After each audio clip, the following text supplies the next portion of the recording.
Hello everybody, it's Miss Charity from the Marks Library. Let's go ahead and sing a good morning song. Here's the words if you can read. First, we're going to sing in English. Good morning, how are you? Very well, thank you. How about you? And then we're going to sing it in Spanish. Buenos días, ¿cómo estás? Muy bien, gracias. ¿Y usted? And then we're going to sing it in Chinese. Zhao Shang Hao, Ni Hao Ma, Wo Hen Hao, Xie Xie, Na Ni Na. Okay, ready? Here we go. Good morning, how are you? How are you? Very well, thank you, very well, thank you. How about you? How about you? Okay, now in Spanish, ready? Buenos días, ¿cómo estás? ¿Cómo estás? Muy bien, gracias, muy bien, gracias. ¿Y usted? ¿Y usted? Okay, now in Chinese, ready? Zhao Shang Hao, Ni Hao Ma, Ni Hao Ma. Wo Hen Hao Xie Xie, Wo Hen Hao Xie Xie, Na Ni Na, Na Ni Na.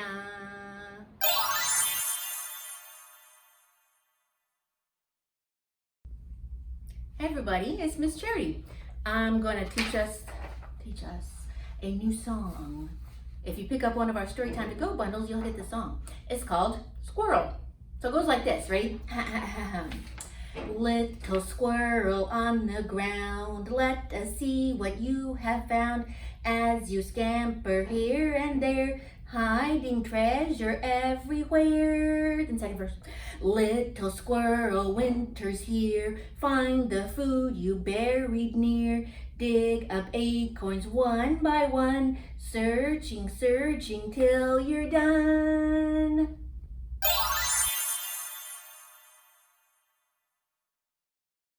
Good morning, boys and girls. Today we're going to read The Lumberjack's Beard by Duncan Beedie, read with permission by Templar Books. Let's get started. Big Jim Hickory was a lumberjack. He lived by the forest in a little log cabin. He had burly shoulders and a big, bristly beard. Every morning he did limbering up exercises. It's very important to limber up if you're a lumberjack. After a hearty breakfast of pancakes and maple syrup, Jim slung his trusty axe over his burly shoulder and headed out into the forest. Chop, choppity chop went Jim's axe, echoing through the valley as he felled tree after tree after tree. Timber. After a long day of swinging, whacking, cleaving, and hacking, Jim headed back to his cabin. That evening, when he was just about to go to bed, he heard a peck, peckety-peck at the door. Jim looked down to see a small and very angry bird. "I had just built a new nest in my tree," shrieked the bird, "and you chopped it down."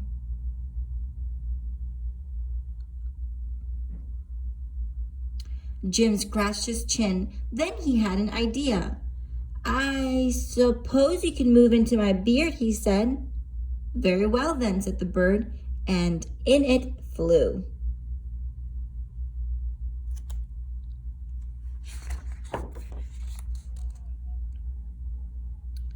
The next morning, Jim woke up earlier than usual due to the birds chirping at the crack of dawn.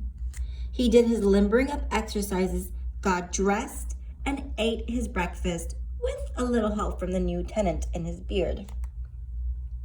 Jim's next job was to strip all the branches and leaves from the tree trunks and burn them in a big bonfire. After a long day of chopping, snapping, burning, and crackling, Jim trudged back to his cabin for a well-earned rest. No sooner had he put away his axe than he heard a noise at the door.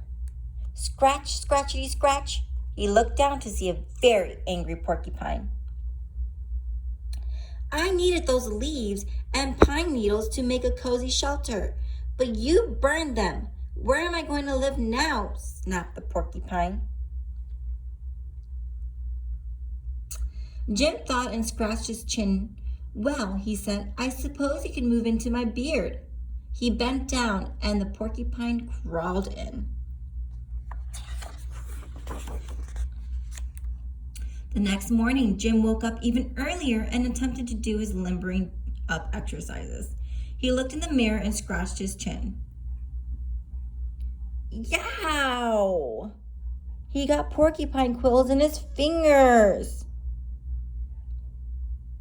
He tried to eat his breakfast, but lost his appetite when he noticed bird poop on his shirt. Ew. Jim's job the next day was to float all the tree trunks down the river to the lumberyard. One by one, he rolled the logs into the fast-flowing water. After a hard day of logging, splashing, rolling, and crashing, Jim staggered back to his cabin. Thwomp, thwompity thwomp went his door. He looked down to see a very angry beaver on his doorstep. I spent all day building my dam and it got smashed to bits by those logs you threw in the river, it snarled. Without a word, Jim picked up the beaver and put him in his beard. Between the birds chirping, the porcupines prickling, and the beavers thwomping, Jim didn't get much sleep that night. He was too tired to do his limbering up exercises in the morning, and the beaver's thwomping tail knocked his pancakes all over the floor. That's it, cried Jim. I can't take it anymore. You all have to move out today. But where will we live? Cried all the animals. As Jim scratched his chin, he had a brilliant idea. He went into his bathroom, took out a razor, and began to shave off his big, bristly beard. Then he took the hair and piled it up on his porch, and the bird and the porcupine and the beaver all moved into their big, bristly new den. That night, Jim slept better than he had for some time. He woke up and did some particularly vigorous limbering up exercises and put on a fresh plaid shirt. Then he made an enormous tower of pancakes and maple syrup.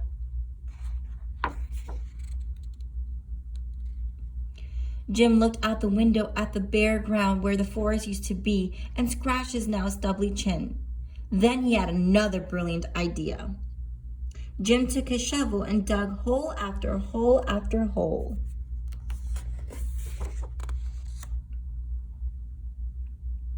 And planted trees after tree after tree.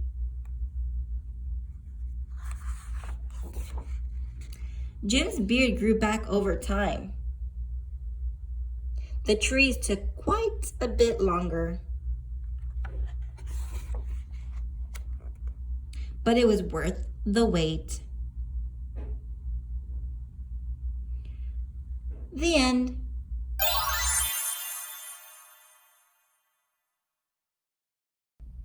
Hey, it's Miss Charity again. I'm going to show you how to say bear in sign language. It's like this.